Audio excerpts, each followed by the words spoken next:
Salam à tous et je suis très heureux de vous retrouver pour une nouvelle vidéo. Brahim Diaz, Elias Benseghir, Ilyas Akromache et bien d'autres joueurs représentent le futur du Maroc en vue de la CAN 2025. Regragui pourrait compter sur ces binationaux qui n'ont pas encore pris de décision quant à l'équipe nationale pour laquelle ils vont jouer. Avant qu'on commence avec cette vidéo, si ce n'est pas fait, je t'invite à t'abonner, à liker et à commenter cette vidéo et un très grand merci à l'ensemble des personnes qui feront ça. Sans plus attendre, parlons de Brahim Diaz. Alors il faut savoir que ce feuilleton est revenu à la mode et justement il y a toujours ce bras de fer entre la fédération marocaine et la fédération espagnole pour avoir le joueur à la fin. Cependant, ce qu'on sait actuellement, c'est que Walid Regragui a vraiment le souhait de convoquer le joueur pour le prochain rassemblement du Maroc, du coup qui devrait se dérouler en mars. Donc voilà, pourquoi pas voir Brahim Diaz sous notre maillot, sachant qu'il y a des accords entre Brahim Diaz et la fédération, des accords de principe, mais voilà, rien d'officiel. Et concernant les papiers du changement de nationalité sportive, ils ont déjà été effectués, tout est clôturé, on attend seulement que le joueur prenne une décision.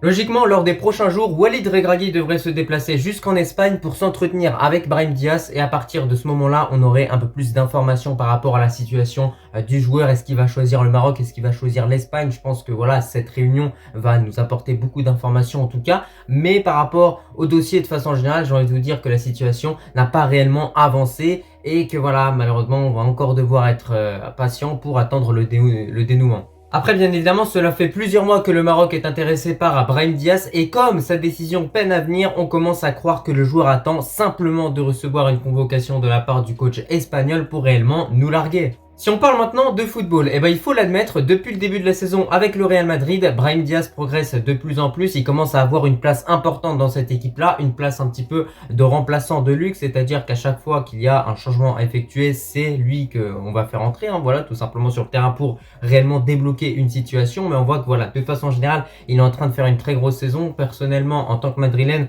je m'attendais pas à ce qu'il réalise une aussi grosse saison en tout cas. Moi, il m'a vraiment surpris à plusieurs moments durant cette saison, on va le dire, Et surtout, n'oublions pas qu'il évolue dans le meilleur club au monde, le Real Madrid. Et oui, il faut pas l'oublier ça quand même, c'est quelque chose à mentionner. À part ça, en termes de qualité, il a une bonne capacité d'accélération, il est vif, il peut apporter en percussion. Techniquement, on a un joueur qui est très bon également parce qu'il possède les deux pieds, c'est-à-dire qu'il n'a pas de pied faible. Il est aussi bon du droit que du gauche et ça c'est une qualité qui est rare dans le football. Par rapport à ce joueur-là, peut-être que certaines personnes ne comprennent pas pourquoi je veux vraiment le voir sous notre maillot. La raison elle est simple, c'est parce que c'est un joueur qui peut beaucoup nous apporter offensivement par sa percussion et qui peut peut-être changer le visage complet de notre équipe nationale au niveau de l'efficacité devant les buts, parce que c'est un joueur qui va te permettre de te créer plus d'occasions. Donc forcément si tu loupes une occasion derrière tu peux t'en créer une autre, parce que voilà, Brahim Diaz c'est un vrai agitateur, tu peux le voir à droite, tu peux le voir à gauche, bref il est partout sur le terrain et il me fait beaucoup penser à Lionel Messi d'ailleurs, parce que c'est un petit gabarit, mais malgré ça, il a quand même son poids dans une équipe, clairement, dans un effectif. Il a beau être tout petit,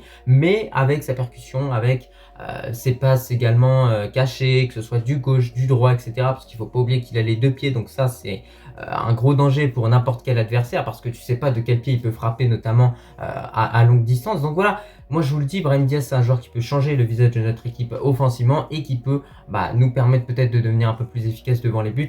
Mais bon, pour l'instant concernant ce dossier-là, retenez une seule chose, il y a 50% de chances qu'il joue pour le Maroc et 50% de chances qu'il joue pour l'Espagne. Donc il n'y a rien qui est acté, clairement. Moi je suis même peut-être un petit peu pessimiste en ce moment au vu des dernières informations qui sont un petit peu relayées, mais voilà, on va voir ce que ça va donner. Peut-être que Walid Regragui va réussir à le convaincre. On passe à Elias Benseghir. Là aussi on a affaire à un dossier compliqué, mais je suis plus confiant étant donné que le joueur a déjà montré son affection envers le Royaume du Maroc. Et pour rappel, il a un choix à effectuer entre la France et le Maroc, sachant que du côté français il a effectué plusieurs matchs avec les espoirs, même des catégories jeunes, donc forcément il a peut-être un peu plus d'affection pour les jeunes de la France plutôt que le Maroc, étant donné qu'il n'a jamais joué sous notre maillot. Mais ça peut encore changer, voilà, il a un choix à effectuer qui est complètement à l'opposé. D'un côté, le Maroc qui est une bonne équipe africaine, qui a du mal en Coupe d'Afrique, mais qui d'année en année va peut-être arranger ce problème-là. De l'autre côté, la France qui joue l'Euro, la Coupe du Monde, etc. Donc bref, on verra ce que ça va donner, mais en tout cas, on espère qu'il prendra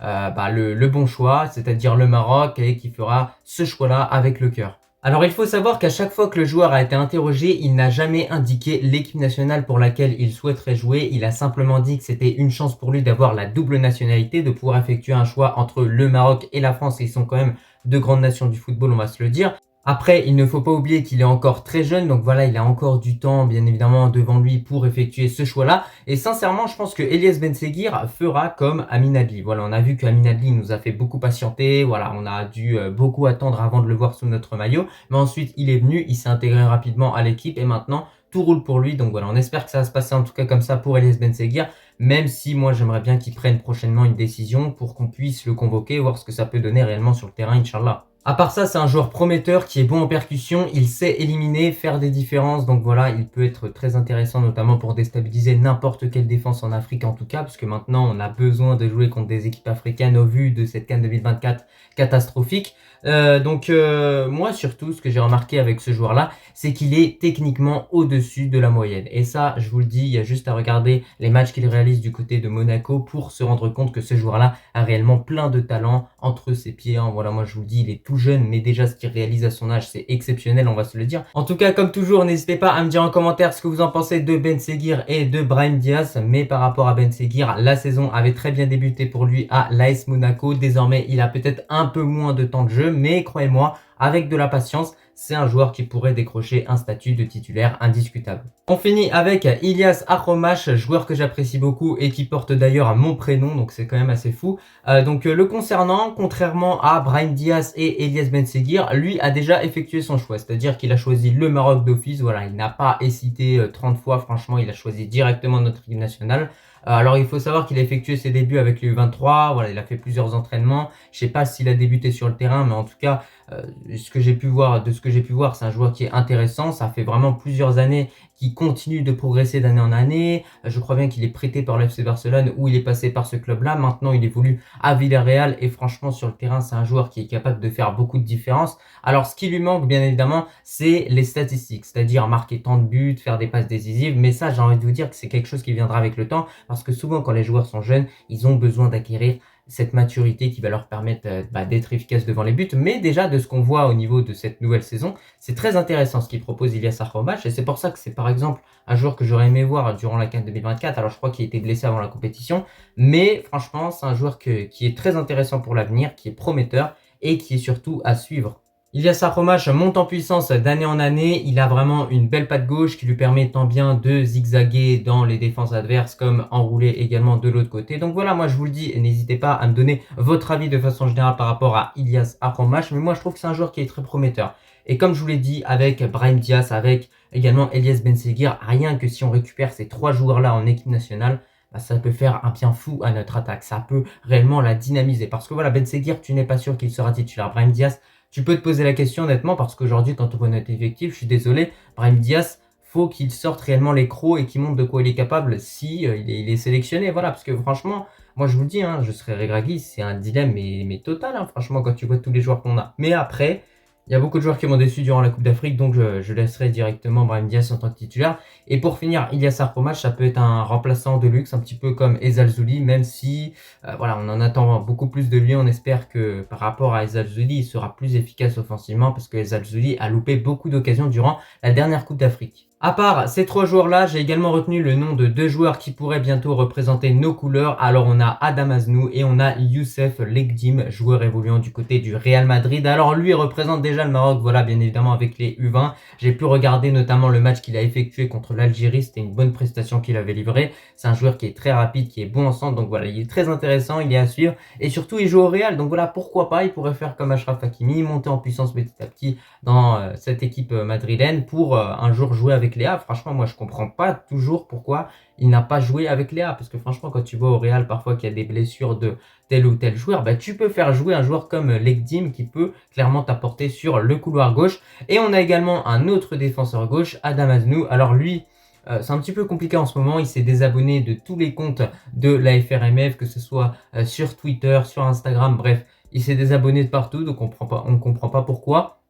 Il y a la frustration de ne pas avoir été pris pour la Coupe du Monde du 17. Maintenant, il va falloir qu'il fasse preuve de patience parce que c'est pas les Marocains qui effectuent les choix du coach. Non, c'est seulement Saïd Chiba qui a décidé de ne pas le prendre. Donc voilà, on verra comment ça va évoluer. En tout cas, lui joue avec les A du Bayern au niveau des entraînements. Donc c'est pour ça que moi je suis désolé, ce joueur-là, il peut être du jour au lendemain convoqué par Walid Regragui ou même être convoqué par les U23 ou même les U20. Donc dans tous les cas, faut pas qu'il soit frustré, faut qu'il travaille plus simplement simplement pour réellement qu'on se dise qu'on est obligé de convoquer ce joueur-là. Voilà, une fois qu'on pourra émettre cette affirmation, il n'aura plus à se plaindre, il sera sélectionné et il aura un statut de titulaire indiscutable. En tout cas, c'était un petit peu tout pour cette vidéo. Vous l'avez vu, on a fait un petit peu le tour de tous ces binationaux qui pourraient prochainement rejoindre notre équipe nationale. Les deux principaux dossiers en ce moment, c'est clairement Ben Seguir et Brahim Diaz. Moi, je vous le dis, je suis plutôt optimiste dans l'ensemble. Je pense que pour Ben Seguir,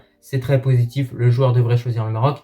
En revanche, pour Brahim Diaz, voilà, on verra après la réunion. Mais quand même, moi, je me dis que si Regragui se déplace, c'est que c'est pour annoncer du bon. Voilà, il va pas faire un déplacement du Maroc à l'Espagne juste pour le plaisir, pour faire du tourisme. Non, il va là-bas surtout pour le convaincre et Inch'Allah, il va réussir à accomplir cela. Mais dans tous les cas, sans Brahim Diaz ou avec Brahim Diaz, on supportera notre équipe et on la soutiendra toujours. En tout cas, moi, je te remercie si tu as regardé cette vidéo dans son entièreté et je te dis tout simplement à la prochaine.